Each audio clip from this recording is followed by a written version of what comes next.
I had a fan question sent in by Ryan Monda, Vancouver, Washington, and he just said, "Hey, what is your favorite weight class right now?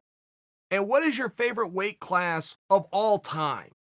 Now, I will acknowledge for you that the heavyweights is the premier weight class. It's just been that way. Whether it was Hulk Hogan or it was Mike Tyson or it was Muhammad Ali, just the heavyweights are always something very special. I personally preferred over time 205 pounds.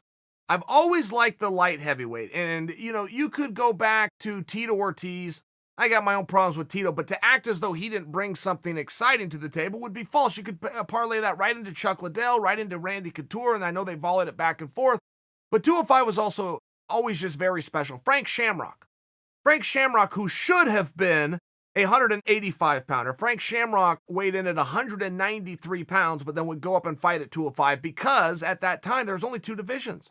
They had the heavyweight division, then they had the light heavyweight division. So boom, Frank went up there, but Frank did some very special things and brought a lot of fun to it. In many ways, he revolutionized the sport, but this was all at 205. Then I think when you have your fun of, you guys might remember the Ricardo Arona, Rampage Jackson, of course, just 205 for me, John Jones. 205 has always been a weight class over time that has looked very good and that I have just appreciated, not only the talent or the matchups, but it was really a feature weight.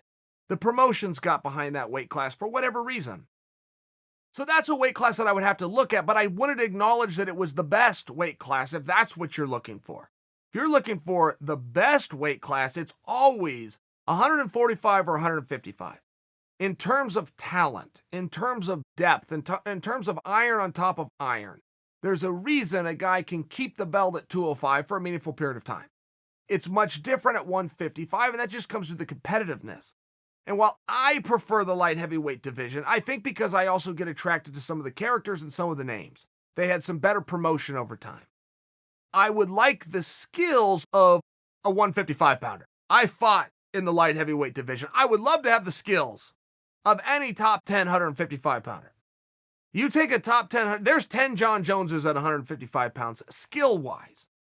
Not meant as an insult to John, but a compliment to 155. I mean, these guys are as deep as they possibly go. And if you're a top 10 guy, you could win the world title on any given night. I don't know that that's true at any other weight class. I don't know that the number 9 or 10 heavyweight all of a sudden is going to go in and be the world champion at heavyweight without, catching something. You got lucky there.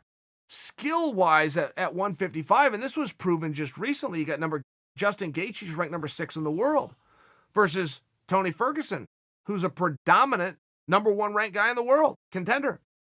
You saw what happened, but that's the way that goes. Now what happens to Tony? He goes to number 5 or number 6. Tony can beat any of those guys on any given day, and that's just by example. Kevin Lee can do it. You want to know a guy in that division? Gregor Gillespie is a hammer, 9-1. He could do it. I don't know there's any other division where you can play this game. And sure, you got your big three with the Conor and the Gaethje. I guess Gaethje's now the round robin, right? Khabib. But if you look at the depth, so I don't fully know how to interpret the question. Am I interpreting what I have always liked the most, and it's just a personalized question, 205 pounds would be the weight class that I have been most excited and what I would view as some of the biggest matches of all time for me. But if you're looking at, for me to acknowledge what the best weight class is, I mean, you got the Chandlers and the Pitbulls, and you got the Brett Primuses of the world. I could go on and on. 155 pounds is the best weight class. I have always liked watching the light heavyweights.